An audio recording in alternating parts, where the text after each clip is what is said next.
Une drôle de rencontre, Christophe, avec le Il y a premier une mi-temps. période de domination en début de première mi-temps et où on ne fait pas la passe de plus sur chaque point de rencontre. Et donc on fait des rucks et on s'épuise un petit peu. Après peut-être que j'aurais dû commencer par rendre hommage à Niort. Je trouve que c'est une très très belle équipe, bon en défense, avec une belle ligne 3 quarts. Donc ça se joue à rien du tout et aujourd'hui ça tourne en notre faveur et c'est un très beau scénario. Quels ont été tes mots dans les vestiaires à la mi-temps? À la mi-temps, c'est de faire la passe de plus. On l'a fait en fin de match, c'est-à-dire que sur chaque duel, mais on essaie d'assurer la continuité, de faire la passe de plus qui nous manquait en première mi-temps, et puis en défense de resserrer un peu, parce qu'il nous marque un essai, c'est juste une 89, et on rate 3 plaquages. Donc j'ai un peu en colère par rapport à ça. Après je soulignais le formidable état d'esprit de notre équipe, qui a beaucoup de générosité, et ce qu'on n'avait pas en début de saison, on l'a maintenant. C'est-à-dire qu'il y a une grande cohésion du groupe, les gars vivent très bien ensemble, et je pense que pour gagner ce genre de match, il fallait ça. C'est aussi la victoire de la discipline. C'est un match de rugby, il faut être bon en conquête, il faut avoir une bonne défense et être très discipliné. Mais il me semble qu'on met l'accent là-dessus depuis le début de la saison.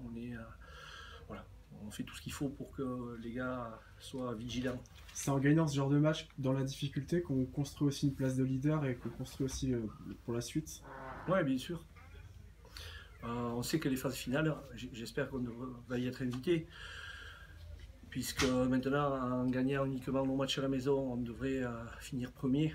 Donc oui, on va faire les phases finales, et bien évidemment, les phases finales, tu fais un autre championnat, et il faut être fort dans sa tête, et l'équipe l'a montré aujourd'hui. Donc je suis content. On avait quelques joueurs absents, de bons joueurs qui nous ont manqué aujourd'hui, et malgré tout, on voit que le groupe continue à jouer, je dirais presque de la même manière, et ça c'est intéressant pour moi. À 17-3, tu croyais encore? On y croit toujours quand on est entraîneur, sinon on ne fait pas ce métier. Et bien sûr que j'y croyais. Maintenant, à la fin du match, quand il récupère le ballon sur la touche, je pars serrer la main à l'entraîneur de l'équipe adverse et le féliciter pour sa victoire. Sauf que le scénario, vous le connaissez, c'est extraordinaire. Une 9e victoire de rang, qu'est-ce qui peut vous arriver maintenant? Une 10e. Qu'est-ce qui peut nous arriver? Rien, c'est juste que du positif. Là. On est en train de se régaler, vous répétez, le groupe vit bien. Et il y a envie de gagner maintenant. J'entends avant chaque match, les mecs, on gagne. Et il faut avoir cette envie-là, cette rage-là, qui fait que tu en veux toujours plus si tu veux aller loin.